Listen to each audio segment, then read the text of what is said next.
Welcome to week 3. This week, we're going to be exploring what it means to be a culturally and linguistically responsive teacher. And we're going to be developing this foundational understanding and carrying it through the rest of this course as you continue to learn about different practices and methods for supporting multilingual learners. And so to begin, in this video, I'm just going to provide an overview of what you'll be encountering this week. And I wanted to start by framing 4 tenets that I think are important to keep in mind when we are conceptualizing culturally and linguistically responsive teaching. And this builds upon some of what we've already been talking about in this course.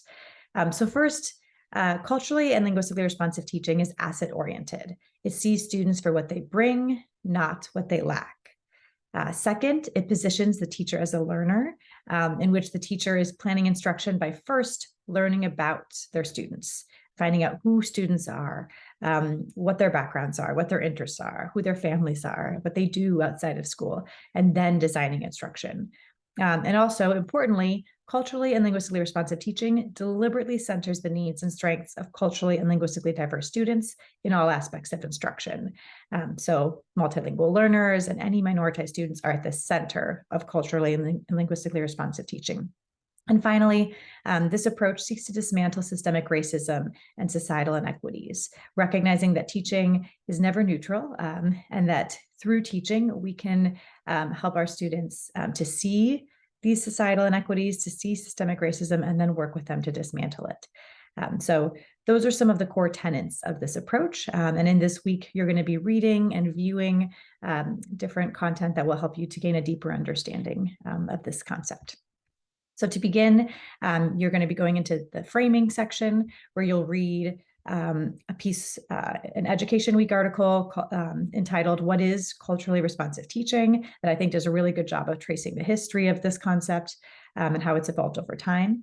You'll be watching a brief video by Dr. Gloria Ladson-Billings, where she explains what culturally competent teachers do. That I think provides a really nice, succinct explanation of the concept. And then there's a short article by Villegas and Lucas called "The Culturally Responsive Teacher" that'll give you some more ideas about this term. All right, so then once you finish the framing, you're going to move into some examples. You'll watch a short video about a teacher named Sonia Galaviz, who was the Teaching Tolerance Award winner a few years ago, and she's going to share her approach to teaching, which I think really exemplifies a culturally and linguistically responsive approach. And then there's a longer video, which is the RILE webinar, where you'll be listening to Dr. Goldie Muhammad talk about an approach to teaching and to unit planning that she designed called Historically Responsive Literacy. That again is an example of this approach put into action.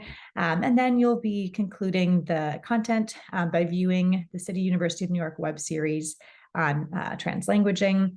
And it's a great web series. I'm going to pull up the specific names I have it in front of me, called "Teaching Bilinguals, Even If You're Not One."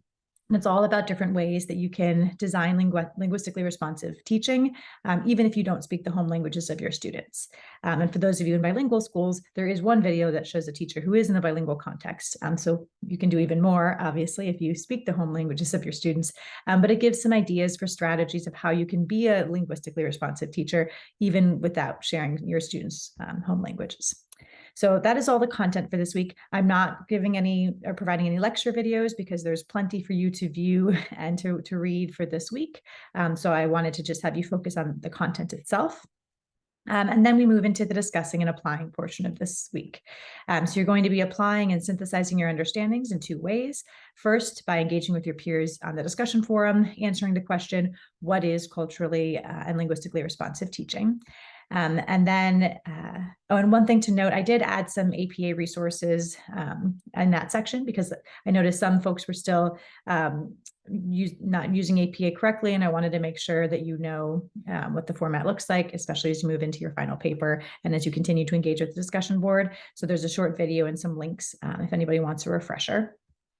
And then we move from the discussion forum into the unit plan project as your second application. And so for this week, you're going to be learning about this project, which is worth 25% of your grade. So you'll be able to look at the assignment description and the rubric And you'll also be able to watch a video where I walk you through step by step of each component of the unit plan template, so you have an idea of what you're designing as you design this culturally and linguistically responsive unit plan. Your assignment for that final component is to begin to develop your unit plan framework, working on all the boxes that are highlighted in yellow for this week. You don't have to submit anything. You don't have to submit that unit plan to me, but you do need to start working on it so that you are able to continue to build upon it as we go through this course. And this unit plan will have a full completed draft due during week 9, and then the final unit plan will be due week 13.